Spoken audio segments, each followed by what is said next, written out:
Ayo ajak-ajak temennya supaya ikut gabung sebelum kita mulai beberapa saat lagi.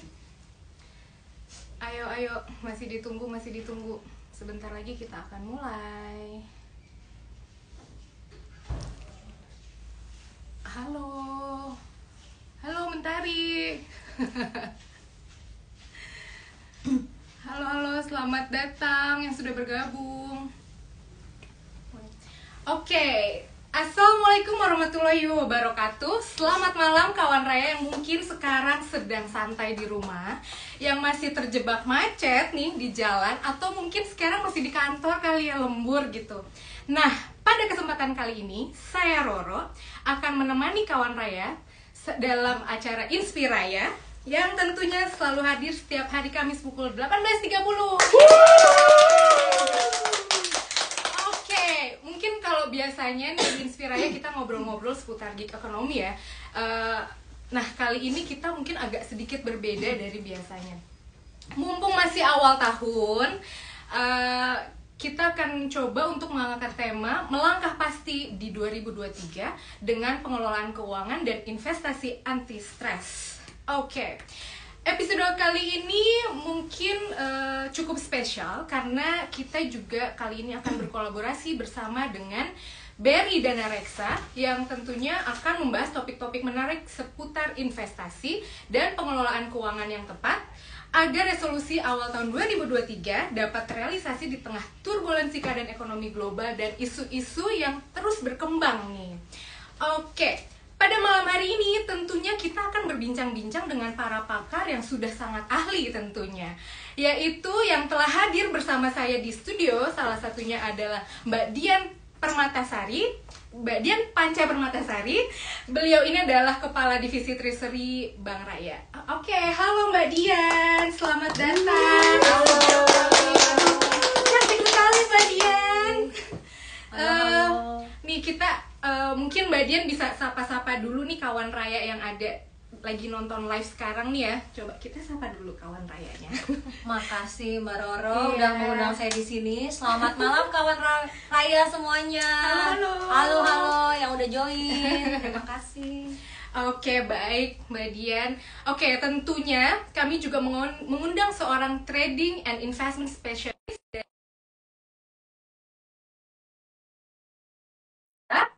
dan satu lagi yang mungkin paling ditunggu-tunggu oleh kawan raya yaitu Kak Olivia Louis. Beliau ini adalah seorang financial educator yang sudah malang melintang di platform sosial media mengedukasi anak-anak muda tentang pentingnya pengelolaan keuangan. Oke, tanpa berlama-lama lagi, ternyata nih sudah mulai bergabung nih Kak Marta dan Kak Olive. Halo Kak.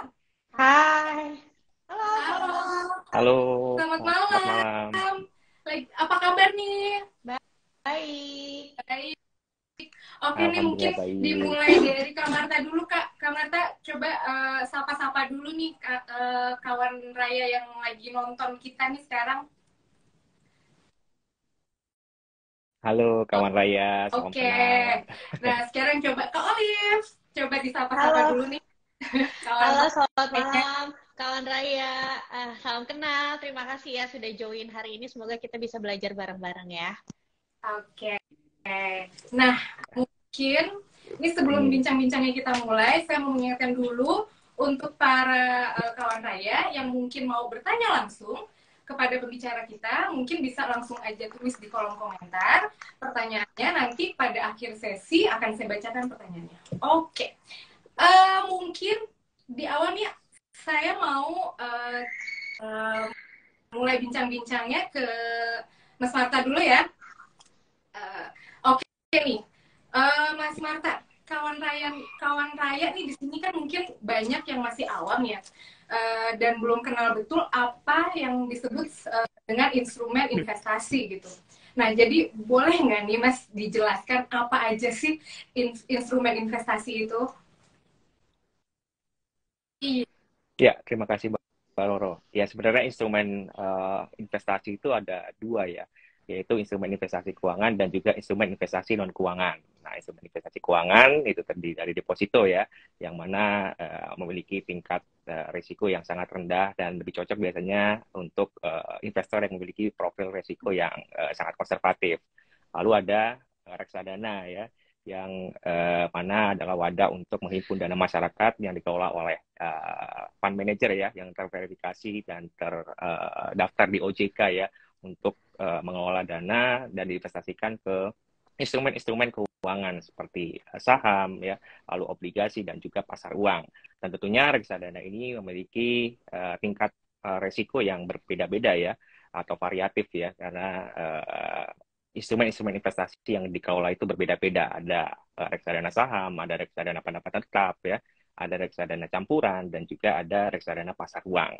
Lalu obligasi ya, obligasi salah satu instrumen investasi yang basisnya adalah hutang ya, yang biasa dikeluarkan oleh pemerintah dan juga korporasi gitu ya, yang mana dia memiliki nilai nominal, lalu tingkat kupon dan juga waktu jatuh tempo yang berbeda-beda juga. Dan biasanya obligasi ini cocok untuk investor yang memiliki tingkat profil risiko yang moderat ya. Lalu saham yang mana ini adalah salah satu instrumen investasi berupa kepemilikan ya kepada perusahaan, yang mana kita sebagai investor berhak untuk mendapatkan bagi dividen ya, bagi hasil dari pendapatannya, lalu berhak untuk hadir di RUPS maupun RUPST, dan juga kita berpotensi untuk mendapatkan capital gain di situ ya.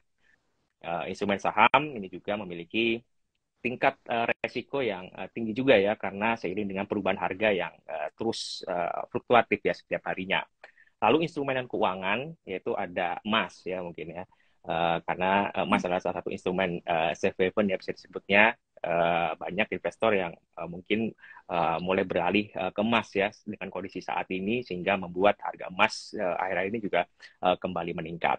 Dan investasi di emas ini cukup liquid ya, jadi kita bisa cairin sewaktu-waktu, jadi kita bisa jual kapanpun ya, karena supply and demand-nya ada. Lalu investasi properti, ini salah satu instrumen investasi non keuangan juga ya, yang mana ini juga cukup prospektif dan terus bertumbuh ya, seiring dengan pertumbuhan ekonomi dan juga pertumbuhan populasi ya, demand akan properti akan meningkat ya di sini. Namun kelemahannya mungkin dari sisi likuiditas ya, tidak mudah untuk menjual sebuah properti gitu ya. Kita butuh mencari buyers untuk kita dapat mencairkan uang kita. Oke deh. Begitu Mbak Roro. Jadi kita lanjut dulu nih Mas. Berarti kan tadi kalau Mas Marta kan ada dua instrumen investasi ya, yaitu yang keuangan dan non keuangan. Nah, kali ini aku mau tanya nih Mas, ada nggak sih Mas tip khusus untuk memilih investasi yang tepat ya di tengah-tengah ekonomi global yang banyak sekarang penuh turbulensi, dan kayaknya kan mungkin agak sulit diprediksi nih kan ya Mas, ke depannya akan seperti apa gitu. Coba aku mau tahu, kira-kira ada tips-tipsnya kah gitu? Ya, emang betul banget ya, kondisi di tahun 2023 ini akan berbeda ya dengan kondisi di tahun 2022. Di samping tren pemulihan ekonomi saat ini yang terus terjadi ya, ada juga potensi terjadinya resesi global ya, seiring dengan tingkat inflasi yang tinggi dan juga tren kenaikan suku bunga yang tinggi pula gitu ya. Belum lagi tren penurunan komoditas dan juga fluktuasi nilai tukar rupiah kita yang membuat ekonomi kita agak sedikit diuji ya di tahun 2023 ini. Namun kalau kita lihat prediksi BI dan juga IMF, yang mana mereka memprediksi bahwa pertumbuhan ekonomi kita masih cukup defensif, yaitu di kisaran 4,9 sampai 5% pertumbuhannya ya, sehingga masih ada kesempatan sebenarnya ekonomi kita bisa bertumbuh dan ditopang oleh daya beli masyarakat yang tinggi gitu ya. Nah, dari potensi tersebut ya, kita bisa memilih instrumen-instrumen investasi yang mungkin relate ya, atau diuntungkan dengan kondisi saat ini.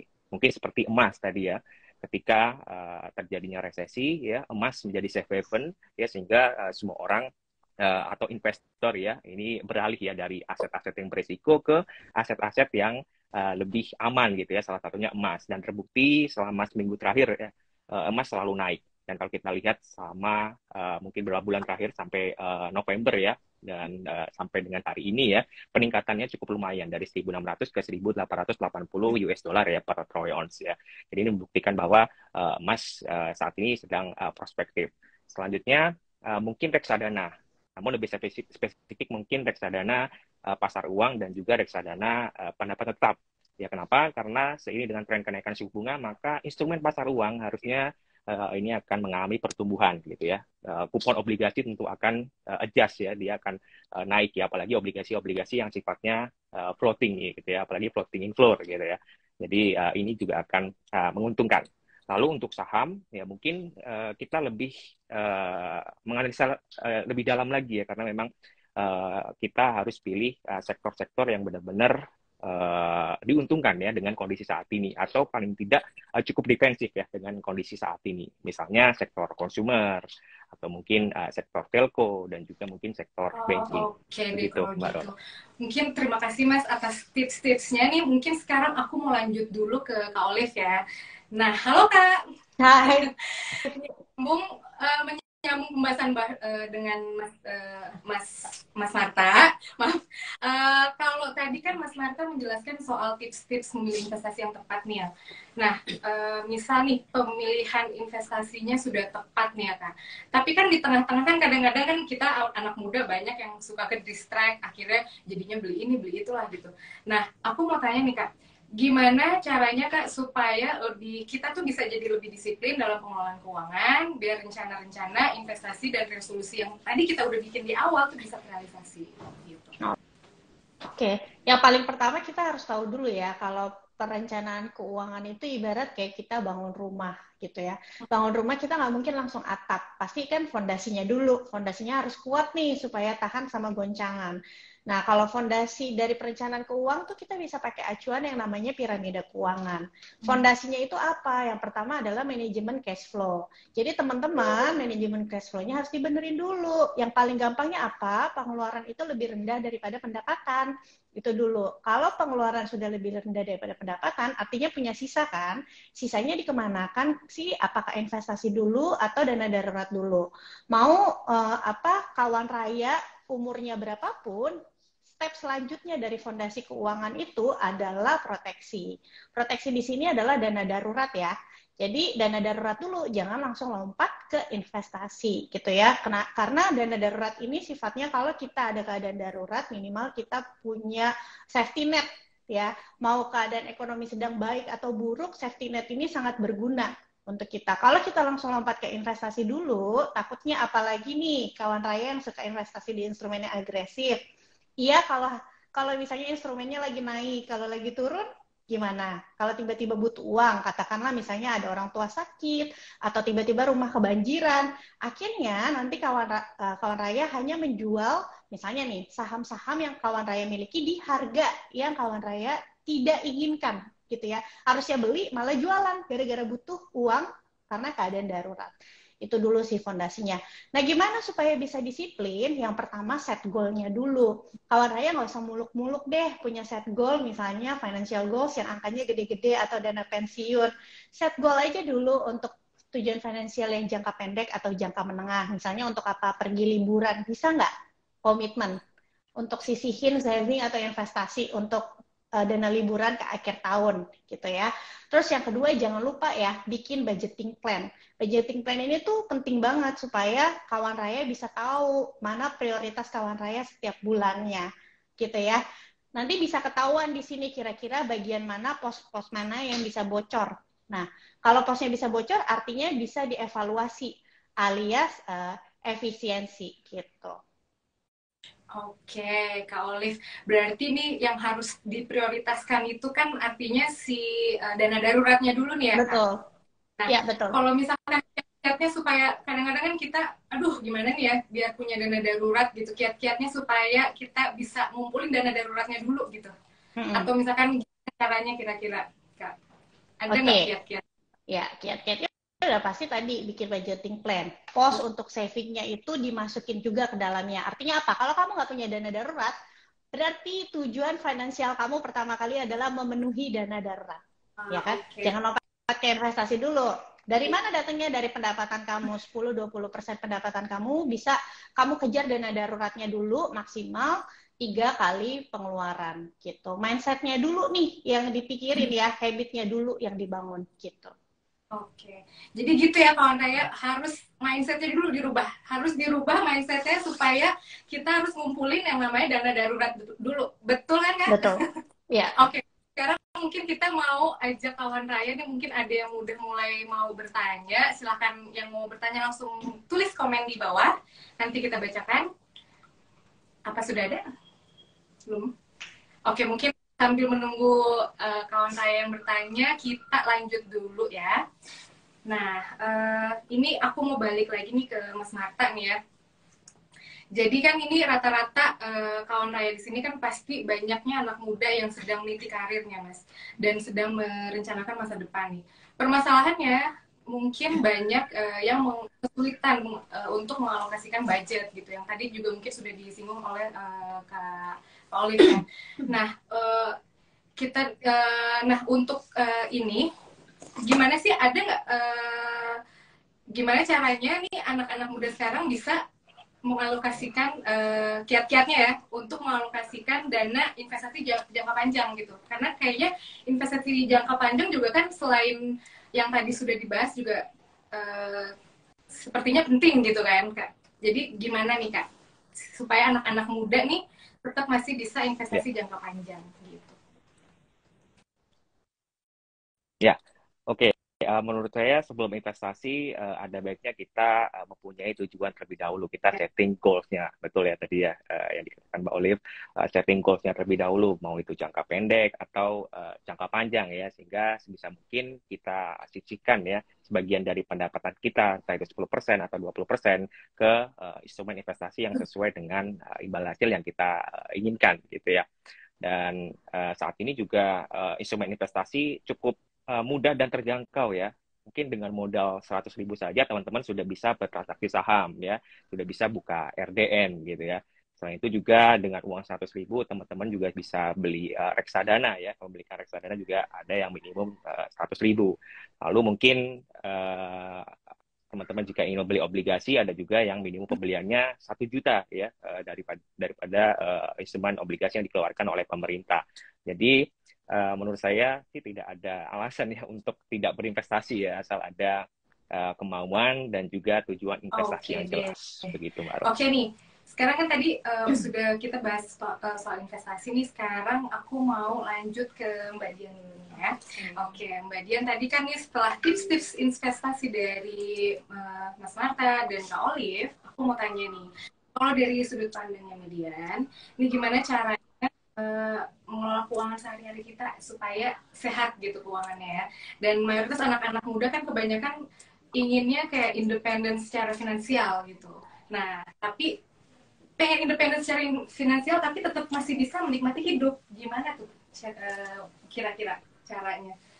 Oke, terima kasih. Jadi mungkin saya langsung jawab aja ya. Jadi mungkin tadi sudah dijelaskan juga sama Kak Olive ya. Jadi memang penting banget kalau kita pengen punya perencanaan keuangan gitu atau pengelolaan keuangan yang baik, itu memang harus dimulai tadi. Set tujuannya, tujuan pengelolaan serta rencana keuangan itu maunya ngapain. Jadi kita nih generasi muda atau kita ya generasi muda ya masih ngerasa muda ya. Jadi biasanya nih generasi muda itu kan terkenal atau mungkin kebanyakan melupakan ya terkait apa ya masalah investasi, pokoknya yang penting aku bisa punya gaya hidup gitu kan. Nah, tadi supaya bisa terkelola dengan baik, semua mungkin udah udah ngomong bahwa tadi dimulai dari set goal dulu. Perencanaan keuangan yang tepat itu akan membuat kita itu bisa mengalokasikan dari pendapatannya kita. Karena kan pasti sumbernya adalah pendapatannya kita ya. Kalau kita misalnya sebagai pekerja lah, itu adalah sumbernya dari pendapatan kita. Setelah itu, kalau biasanya nih yang commonnya tadi ada pembagian atau alokasi gitu ya, Olive ya. Ada pembagian atau alokasi di mana dialokasikan mungkin 50, biasanya tuh pembagiannya 50, 30, 20 seperti itu. Di mana 50% untuk kita gunakan untuk kebutuhan sehari-hari. Ya kalau kayak kawan-kawan Raya mungkin ya kebutuhan ya transport, kemudian jajan di Iya. kantor gitu ya. Terus Selalu. iya, atau ya itu maksudnya itu bukannya konsumsi tapi memang bagian dari kebutuhan lah ya, kebutuhan. Kemudian mungkin ada yang keperluan apa ya, kebutuhan yang rutin lah pokoknya itu 50% biasanya. Kemudian yang 30% kita tadi harus mulai kita sisihkan itu untuk menabung, untuk pendanaan juga darurat. Jadi harus disiplin terkait alokasinya seperti itu. Kemudian yang 20%-nya lagi mungkin kita bisa gunakan untuk keperluan konsumtif lainnya seperti itu. Jadi dimulai dari perencanaan seperti itu. Selanjutnya rajin-rajin ngecek rekening. Nah, kenapa? Soalnya kalau kita nggak rajin nih ngecek rekening, tiba-tiba saldonya habis, ya kan? Terus biasanya kalau kita rajin ngecek rekening itu, kita tuh akan lebih berhati-hati gitu kan. Kayak aduh tinggal segini, aduh itu. Jadi rajin-rajin cek rekening. Kemudian selanjutnya tadi apa namanya? Kalau bisa jangan berhutang. Ya, kalau nggak perlu jangan berhutang, apalagi untuk kebutuhan konsumtif. Kenapa? Karena pasti nggak akan kembali ya, kecuali untuk kebutuhan produktif itu kan akan menghasilkan bisa kembali, kita bisa mengembalikan. Jadi jangan berhutang, mau ada godaan belanja peleter, nah itu jangan. Sebaiknya bukan tidak boleh, tapi sebaiknya dihindari seperti itu ya teman-teman. Selanjutnya tadi persiapkan dana daruratnya. Itu.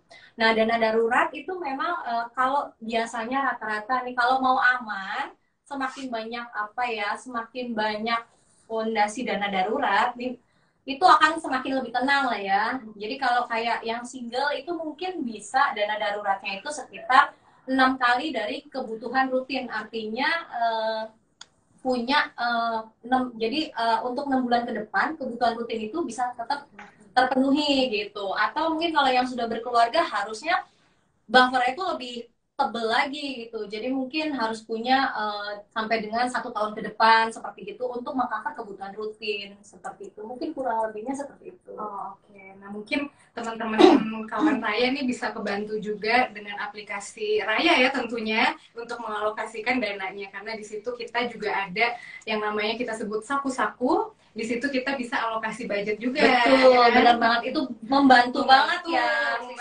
saku-saku itu. Saku-saku Lebih disiplin ya. ya. Jadi alokasinya dari awal kita sudah bisa terima uang, langsung kita bisa alokasi berapa-berapanya di saku-saku Raya itu.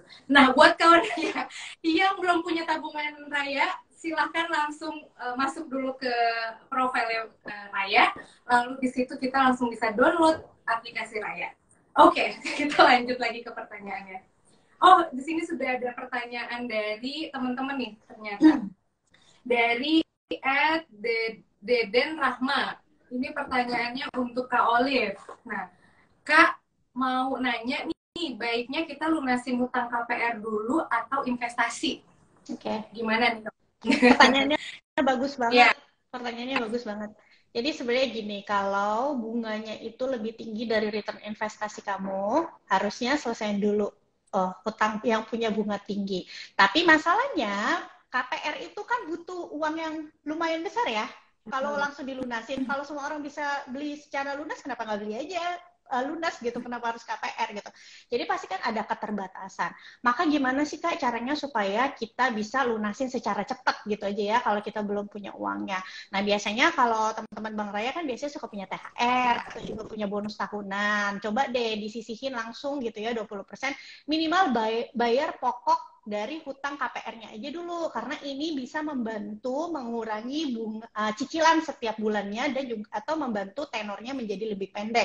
Akhirnya KPR kamu jadi bisa cepat selesai. Masih boleh nggak sih investasi? Boleh aja kok, tapi porsinya disedikitin aja dulu. Jadi kita fokus lunasin yang gede-gede. Jadi kalau misalnya tiba-tiba nih kawan Raya di tahun ini nanti ada lompatan finansial, misalnya tiba-tiba punya side income yang bisa ngalahin aktif income-nya atau tiba-tiba dapat bonus gede banget, coba ya dialokasiin untuk selesain hutang pokoknya gitu, beberapa persen dulu gitu, itu lebih baik dibanding fokus untuk ngejar investasi terus gitu. Gitu jadi ya, jadi kalau mau ini lebih baik sedikit-sedikit lah gitu ya Kak. Ya. Jangan langsung. Ya, tapi ya aku garis bawahi ya, tapi kalau kamu punya bisnis atau return investasi yang lebih tinggi dari bunga KPR kamu, karena bisa aja mungkin kamu ambil KPR-nya 2020, pas suku bunganya rendah banget, ya udah nggak apa-apa, nanti aja bisa fokus investasi dulu gitu.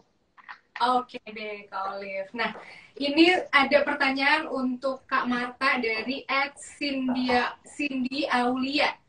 Nah, Kak Marta nih, saat ini kondisi market sedang tidak baik. Apakah kondisi ini akan kembali ke normal atau gimana nih, Kak? Oke,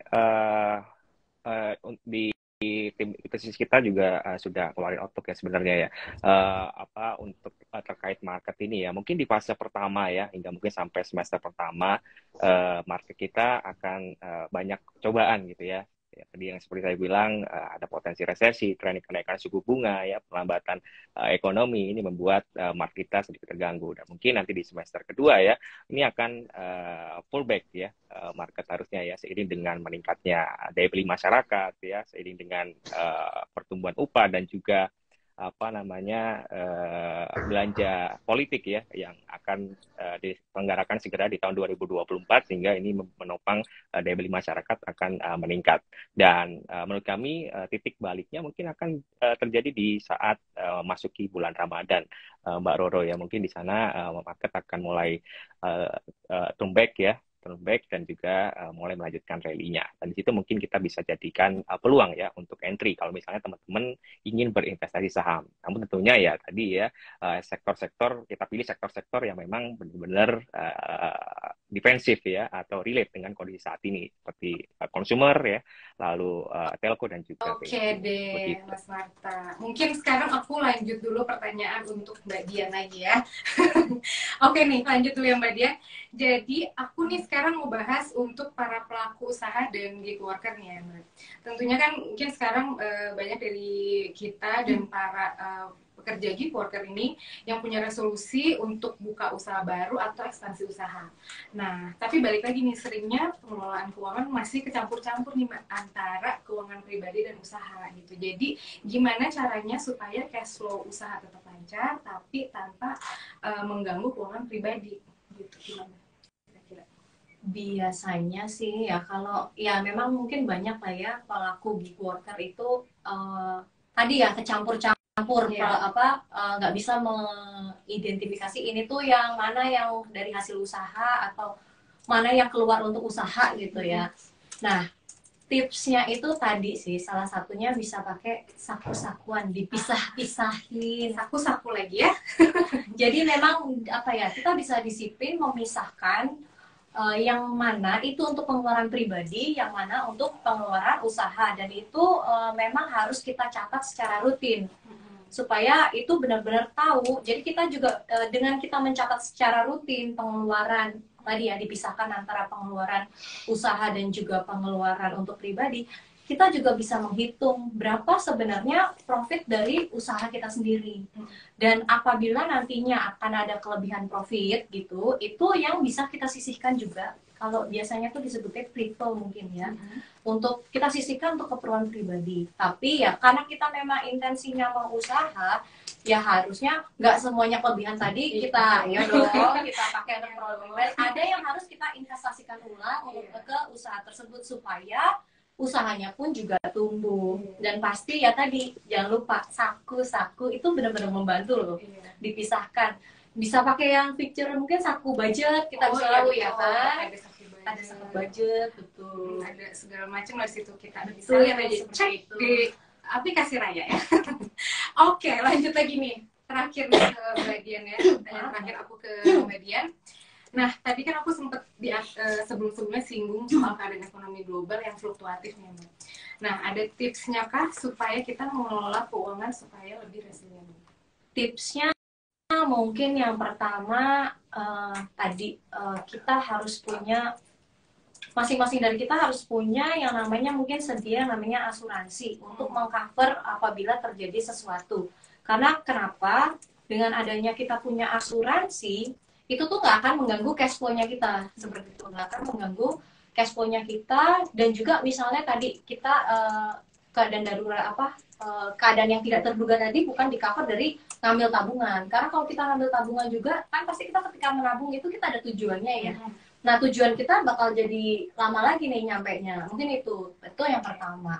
Kemudian yang kedua, tadi dana darurat ya, selain asuransi, dana darurat juga harus ada. Kemudian selanjutnya, ketika melakukan investasi juga jangan berinvestasi, ibaratnya jangan don't put your egg in one basket gitu. Jadi diversifikasi investasi itu juga bisa membantu kita untuk mengelola keuangan di masa yang ya dengan penuh kondisi global yang fluktuatif gitu. Selanjutnya mungkin juga kita bisa melihat dari time sesuai dengan tenor waktu ketika kita melakukan investasi. Jadi likuiditasnya atau untuk kebutuhan kita pribadi itu akan selalu tersedia seperti itu. Mungkin itu yang bisa dilakukan salah satunya. Oke deh, terima kasih Mbak Dian atas tips-tipsnya yang mungkin akan sangat bermanfaat bagi kawan Raya sekarang sedang nonton live kita.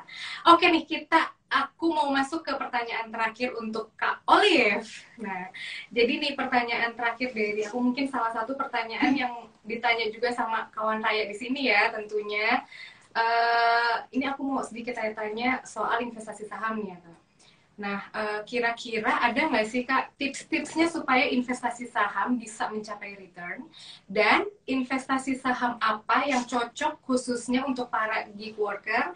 Yang kita tahu kan kalau gig worker ini penghasilannya kan nggak menentu gitu kan. Gitu. Ada suaranya. Maaf Kang, ada suaranya? Oh iya, maaf. Iya.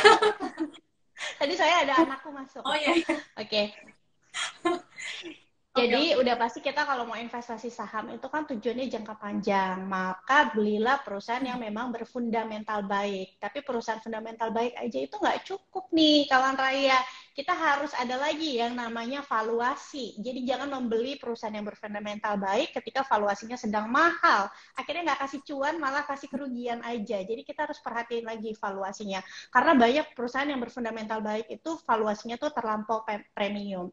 Jadi ketika sekarang IHSG sedang koreksi, itu justru kita dikasih kesempatan bisa mempunyai saham-saham berfundamental baik di harga yang wajar. Ibaratnya nih, kita beli Mercy dengan harga yang terdiskon.